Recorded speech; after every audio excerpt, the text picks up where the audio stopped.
There are 7.5 billion people who are now living on the planet Earth. By the way, 21% of those live in China. Think about that. 7.5 billion people and 21% of them live in China. Now, you know how many of those 7.5 billion people have cell phones? 5 billion. That's a market, huh? That's a market. Now, how many of those have the expectation that their phones come with a certain amount of privacy, a certain amount of security, you think? Just about all, right?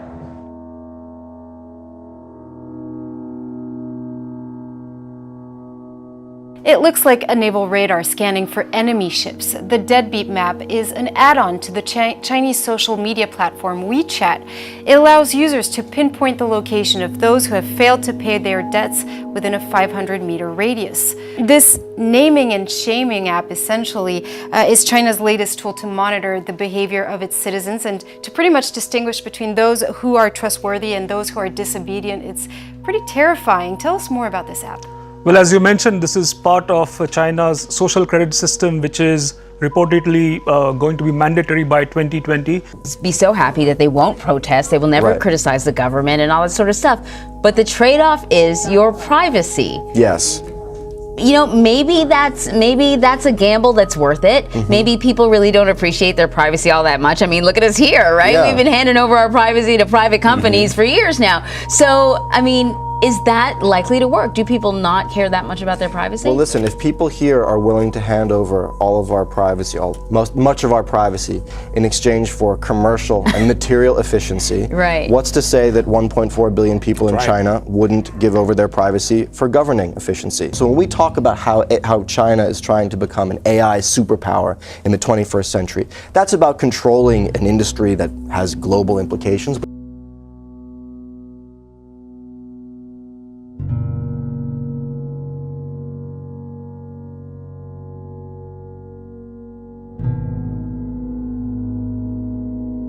I want to ask you about quantum computing because you had a big announcement about IBM putting forth the first system to work on quantum. Now, actually having full-blown quantum computing for business still years away, but this is an important milestone, and IBM has been doing more work on this than most other companies, arguably any other company. It's not just that knowledge is growing, but it's begun to grow at a rate unparalleled in the history of the world. So that knowledge doubles once every 100 years until 1950 or World War II, well, knowledge began to double every 25 years. And then today we say the doubling of knowledge in the world happens every 13 months. But if you think that's a lot to swallow, the greatest challenge that we face today with this increase of knowledge and information is how to manage and use an ever-sized mountain of data. Now tell us, what is quantum computing? Well, very few people know that we are reaching the point where we can no longer make faster computers using the technology that we're using today.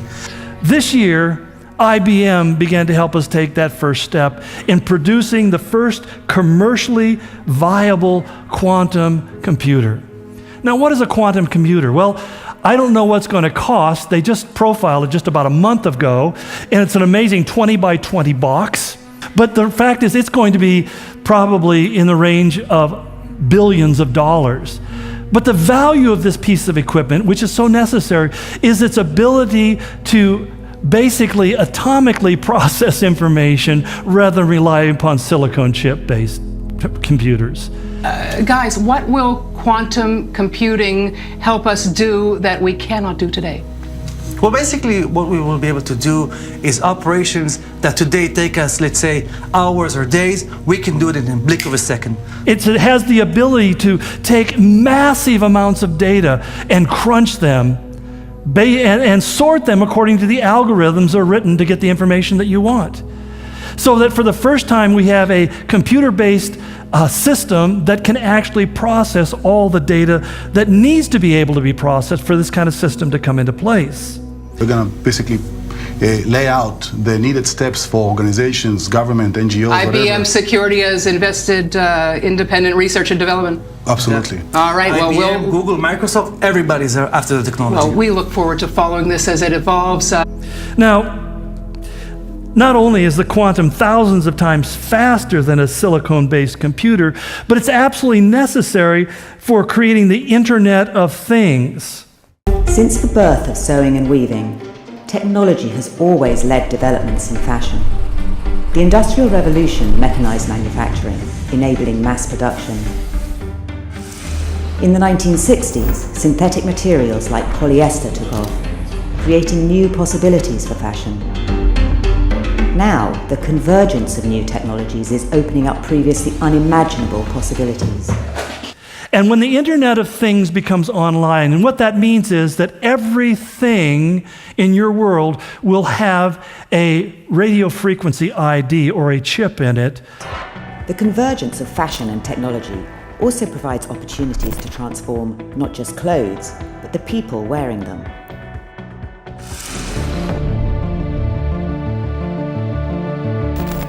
Myant is a company that's pioneering the creation of clothing that can monitor your every move.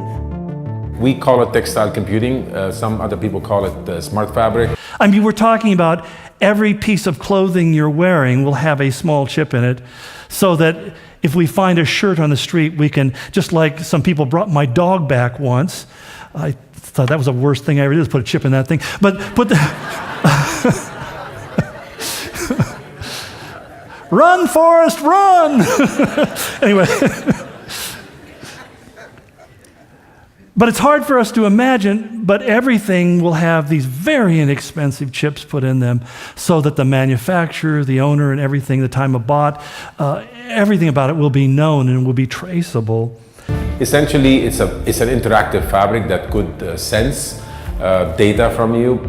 So-called smart fabrics are being touted as the next frontier of wearable technology. Yarns are paired with electronic sensors so that essential data can be captured from the human body. Smart fabrics could radically change consumers' relationships with the clothes they wear. But as technology increases the pace of change, how can the industry keep track of what consumers really want? But when this comes online, you know what they say? That the rate of knowledge increase will double every 12 hours. We are just seeing a pace of change which is frightening, but it's also incredibly exciting for the future of fashion. To keep up, the industry is also turning to technology. We are for sure in the midst of a digital revolution. AI, the idea of kind of machine learning and big data. How do we start to sort of synthesize all of these new technologies and start to make sense of it?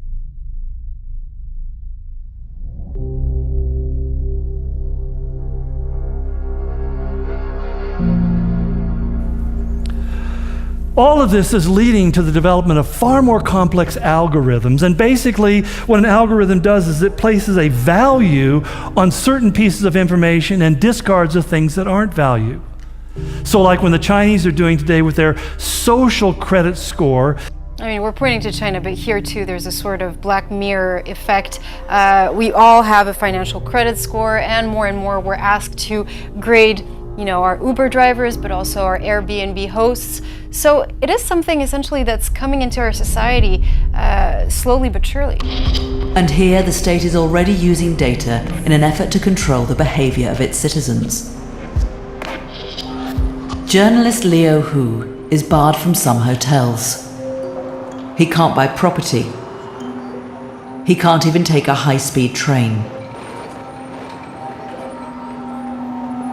你进入黑名单了，你必须要这个履行法院判决，不然的话你就会这个给你生活造成很多困扰，是吧？没人跟我说，从来没有说过。 The government here is building a social credit system using individuals' data. The Chinese government wants this social credit system to monitor the trustworthiness of its 1.4 billion citizens and to monitor their compliance with social norms and rules. This could eventually include close surveillance of their activities, both online and in the wider world. In Western democracies, checks and balances could prevent the kind of exploitation some in China are already facing. But will they? I think it's interesting that the Chinese people care more about safety than freedom. And essentially throughout history, people have over and over again given up their freedom in order to feel more safe. It's part of the secret of the Nazis in Europe. This is the kind of thing that guys like Stalin and Hitler would have, sold everyone's firstborn child to have. Because its ability to absolutely control, absolute surveillance 24/7. And so people sit back, how in the world can the Antichrist control the world economy? It's very simple. When you realize that India requires 1.3 billion people to have biometric cards in order to engage in the system.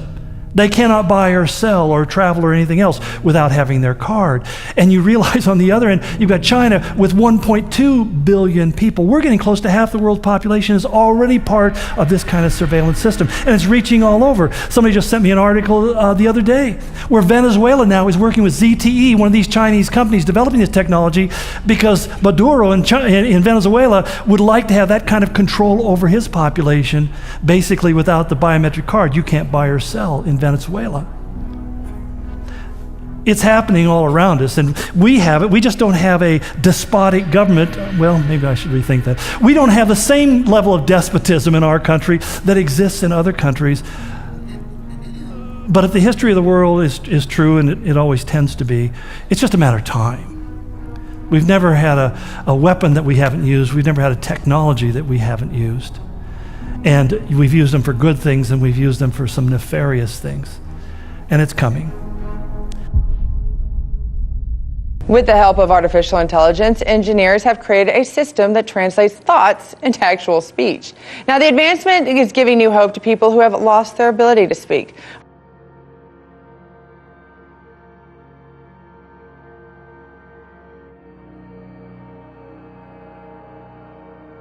Neuroengineers out of the University of Columbia have created a breakthrough device that uses machine learning neural networks to translate brain activity into actual speech. Many are saying this could be life-changing.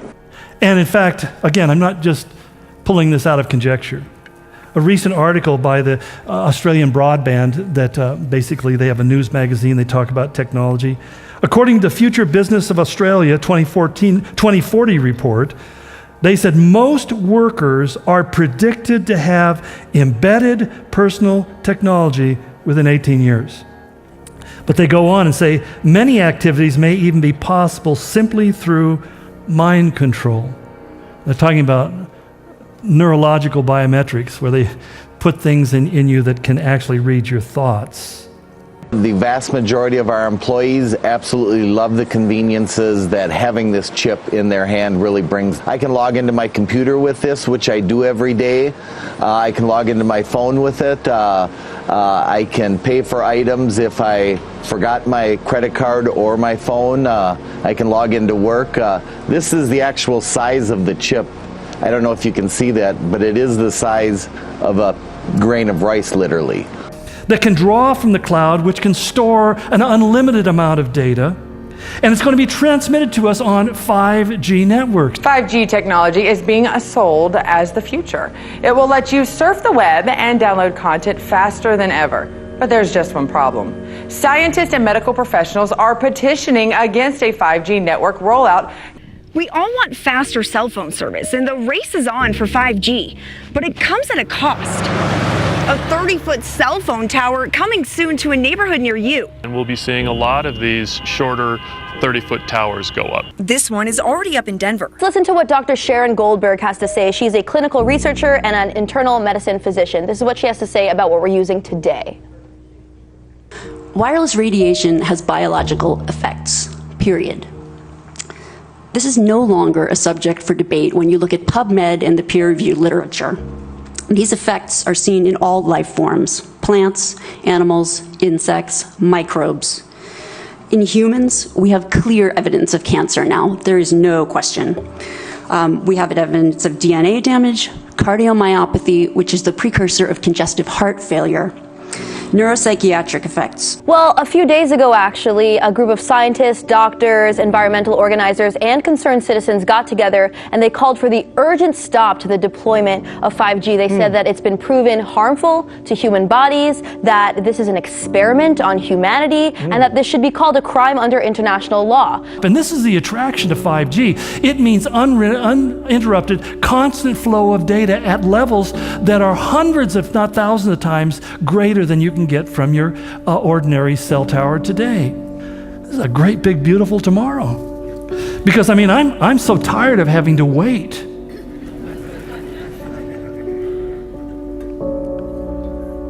But the final replacement is going to happen when we fully go away from hard currency to digital currency.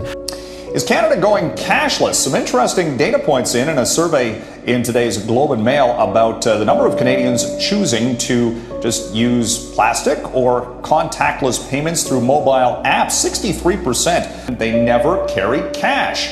Do you know only 8% of currency actually exists in a physical form? 92 to 93% of all currency is digital already. But you see, this requires digital devices.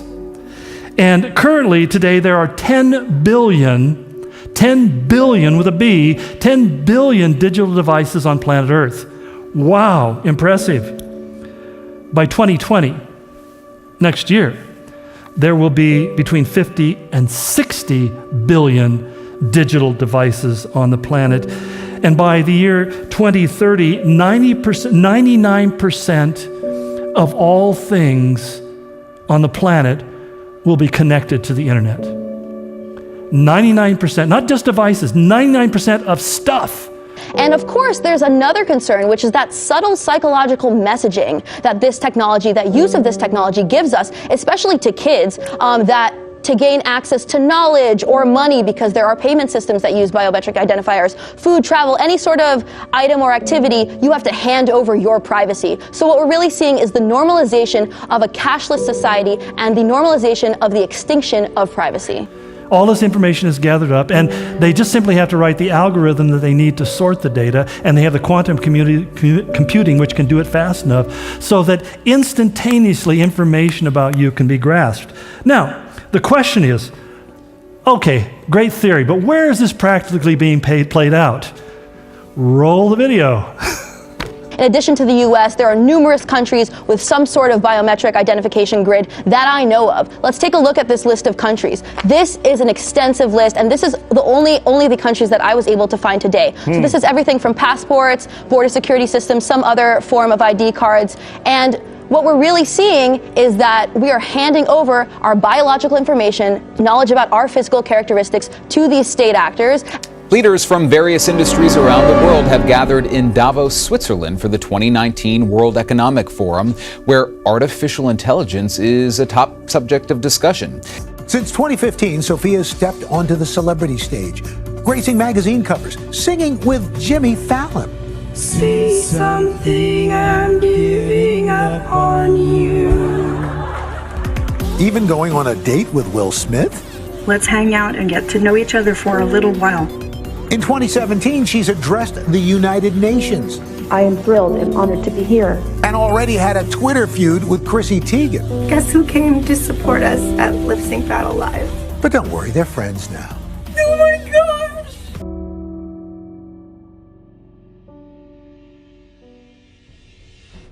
But importantly, I think, along these same lines is, there's never been another point in human history that we can look at where the literal fulfillment of these things could actually take place. You see, throughout history, people have been trying to look at these words and understand these symbols and these actions and these personalities, and they tend to, as we often do, identify it with what's going on in our personal generation. I mean, in World War II, the vast majority of evangelical Christians who believed in the literal fulfillment of biblical prophecy were absolutely convinced that it was Adolf Hitler, and for good reason. He really seemed to fit all of that. And one of the things that I pointed out earlier was that the spirit of Antichrist has been with us since the fall. But never before in human history has this been able to be fulfilled in the literal sense in which the Bible speaks of it. And what happened even historically is the church began to, especially after the pattern or example of Augustine in the 5th century, began to interpret it allegorically. And the problem with allegorical interpretations is your allegory is as good as mine. In other words, every generation could, kind of like the Book of Your Rancho or something like that. You can find yourself in any of these things because the prophecies are so vague and far-flung, they mean nothing.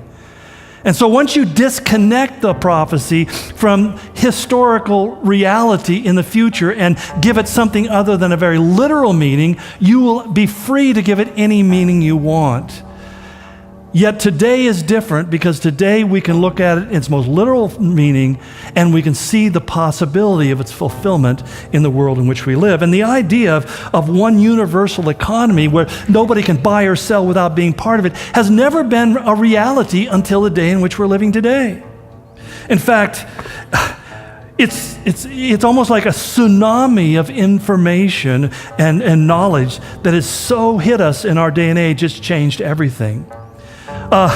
It's kind of almost like having a nuclear weapon without a way of delivering it. The only thing it would be good for is blowing yourself up.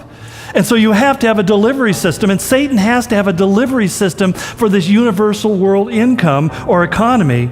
And today we're in that kind of world where there's an all-encompassing universal system that is even operating as we speak. Daniel tells us, in fact, in Daniel chapter 12, he tells us that one of the signs of the time of the end, as he referred to it, would be when knowledge shall increase. And it's interesting because the word increase is in what's called the imperfect mood, and what it means is to increase exponentially. It's not just that knowledge is growing, but it's begun to grow at a rate unparalleled in the history